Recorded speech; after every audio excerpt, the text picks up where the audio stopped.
Howdy YouTube, I thought I'd do just a quick overview of my summertime loadout. Usually carry 2 canteens with me full of water.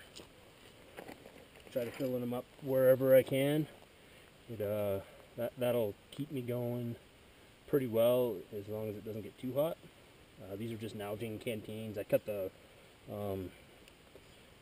leashes off the lids because they get interfere with the hold down system.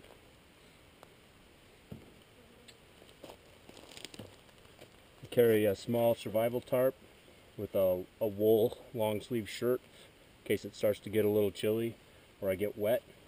That rolls up into that. I could spend an uncomfortable night in this if I had to in the summertime with a fire. I carry a map of the area and a compass. Usually take this everywhere I go. I like this actually better than a GPS because GPS batteries fail. These don't fail.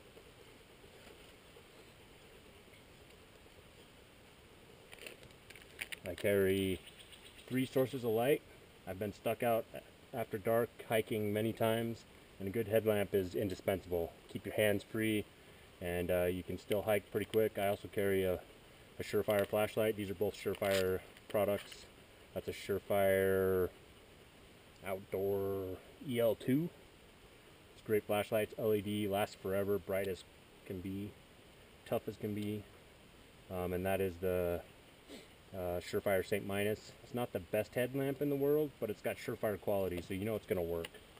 I also carry some spare batteries for it, for these, and then I carry a light stick, because if you ever need to signal somebody and both your batteries are dead, you crack this open and put a piece of paracord on it and swing it around in a circle. It's highly visible in the dark. Carry a couple of pieces of cordage. This is just some crappy cordage that I got, I think on a hammock swing or something, and then some 550 cord. Along with the water, I carry a Sawyer water filtration system. This is pretty good. I think I'm going to upgrade to the mini because it's a little lighter than this one, but I have no complaints about this. I've probably filtered 100 gallons of water with this thing, maybe more, and the bag is still going strong. Wash it out once in a while, but it's a great system. I highly recommend it. It's super light. I wouldn't go for a very long hike without this, even a day hike. Carry a pair of mechanics gloves. These are really handy if you get into a scree situation where you're on all fours. Protects your hands. As you can see, there's some mud on them from one of my last jaunts.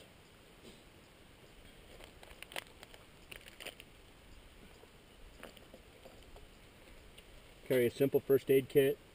This has got some pretty basic stuff in it. One thing that I can honestly say that I found that really helped me in the heat were these Medilite electrolyte tablets. Take a couple of these when you start to get a heat altitude headache, and it just melts away, and you start to feel better almost instantly. I can't say enough for these, and they're cheap. You can get, I think, 250 for about 10 bucks. They're a heck of a lot lighter to carry than Gatorade. Other than that, it's a pretty standard first aid kit.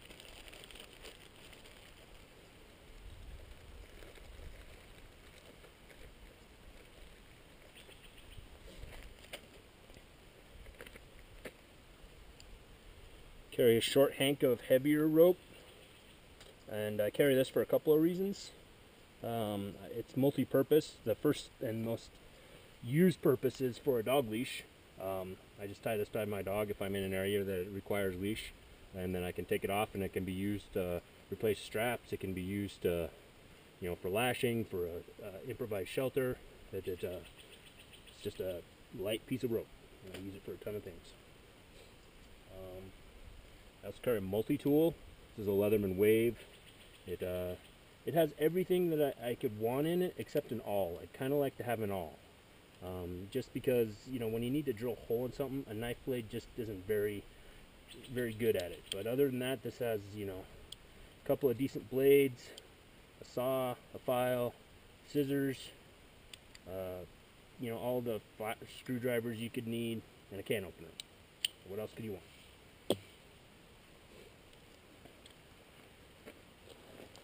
This is kind of my ditty bag of food. I go pretty light, some Cliff Bars, just energy stuff. Nothing too big. I really like these Cliff Moho granola bars. They're really tasty.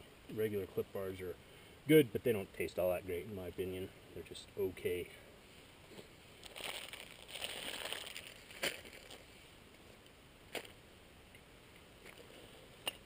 And this little case, I'm a part-time pipe smoker, so I carry a couple of kinds of pipe tobacco and a small pipe, a lighter for lighting my pipe, and then I just whittled this here tamper the other day while I was sitting by the trail.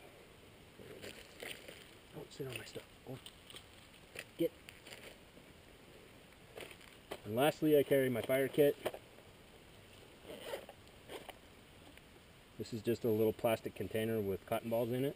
Keeps them dry, and you can really pack them in there nice and tight. I think there's about 20 cotton balls in there. That is and I carry another light kit in here. If you're trying to start a fire in the dark, you get caught someplace, and you just need a little bit of light to see your tinder, I mean, that's enough. Carry some boat matches in there, little piece of tin foil. This will really help you get going if you have wet ground. You can just spread that out. If you can't find dry rocks or whatever to build your fire on, just spread that out. It does two things. It gives you a dry spot, and it also reflects heat back up into the fire and gets your fire going faster. Carry some Ranger bands, some empty electrolyte tab. Just a regular old lighter, barrel rod, and a couple of tubes of chapstick. Chapstick and cotton balls is my favorite way to start a fire quickly. It just works. Works when it's wet. It works when it's dry. It works when it's cold. I can do the tinder thing. I can do the other stuff, but why make it hard? And then I got this little tin in case with a few extra cotton balls in it. A couple of these wet fires. If it's really wet, these wet fires just work. They just work. If you need a fire and you need it fast, that's a good way to do it. I also usually carry my axe, which I've already reviewed. Pretty good axe. And then finally, my knives. I carry two knives. I carry a case trapper. This is what I use for just general cutting when I don't need anything burly. Keep it pretty sharp. It's a good little knife. It's light. It's big enough to do major tasks with. And then finally, carry a fixed blade knife and a bush style leather sheath that I made with a dangler. Just a basic sheath, oiled. I did it rough out just for a little bit different. And this is a Hell Orn. I got this on sale off of Steep and Cheap, I don't know, 10 years ago. And this has just been, I just keep coming back to this knife. I know it's not the biggest, gnarliest, tactical doodad knife out there, but this knife just works. It's got the 90-degree spine on the back to strike a ferro rod. It's got a super easy to sharpen blade that's razor sharp. I mean, I can get this thing so sharp it's razor sharp. But it's just keeps coming back, and what else can you have a knife do? I mean, it cuts. Yeah, I wish it was full tang, but that's why I carry an axe. So if I need to do some chopping, I use the axe. I don't use my knife. Hold it nice and tight in there, and that's it. Anyway, YouTube, that's all I got for today. This is 4570 Lever Gun signing out. And remember, life and legend are an awkward pair.